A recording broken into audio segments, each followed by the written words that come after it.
Okay, so I'm just trying out this new live feature and option, and what I want to talk about is an article I was just reading about Willie McGinnis, who is an ex NFL player, and he had to turn himself in after an incident earlier in the month of December, in which I think he was in LA, and essentially he threw the first punch. There's a video out by TMZ.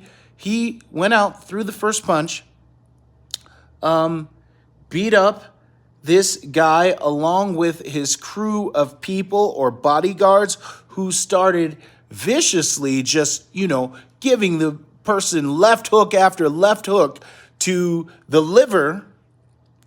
And now he comes out with an apology because now, as an NFL analyst, he is no longer able to work. And as soon as I thought of that, I couldn't help but also consider Thursday Night Football, the man who is braggadocious and adds some of his perspective to it, Richard Sherman, who also had an incident. I don't know if it was like 1 or 2 years ago in the summer, in which he was drunk and banging on the door of, I think it was his mother-in-law, his step-parents' house. His stepfather had a gun ready to shoot him if he were able to enter the door.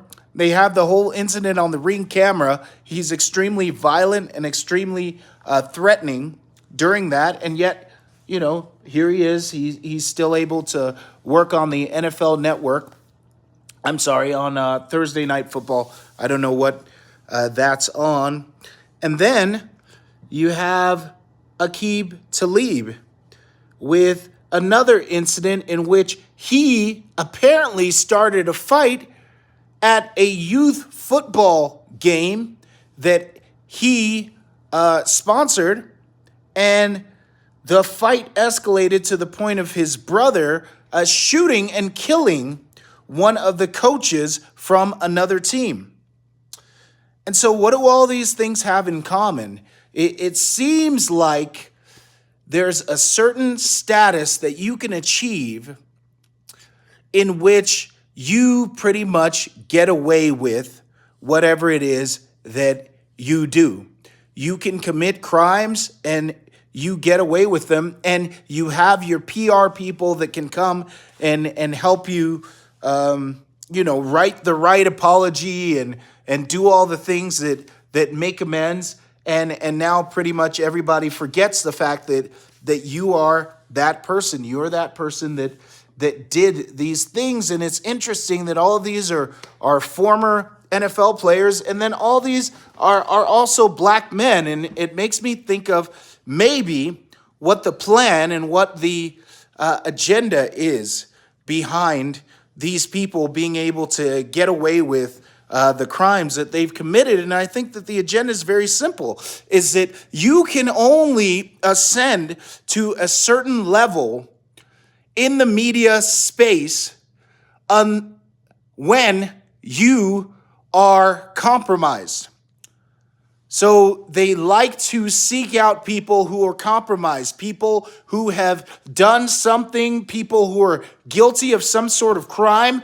And then the whole plan is that they bail you out of this crime that you've committed, so that then when it's time to read that paper and say those talking points, you say it very obediently, because then they remind you, hey, remember who got you out of this situation. Remember who got you out of beating up this guy at the nightclub.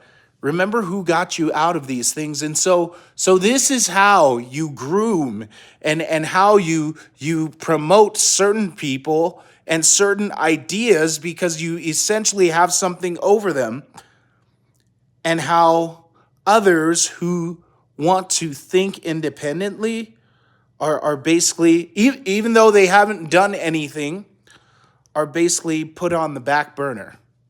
It's just an interesting thought. Let me know what you think. My name's Ollie. This has been 10 Points to Ponder.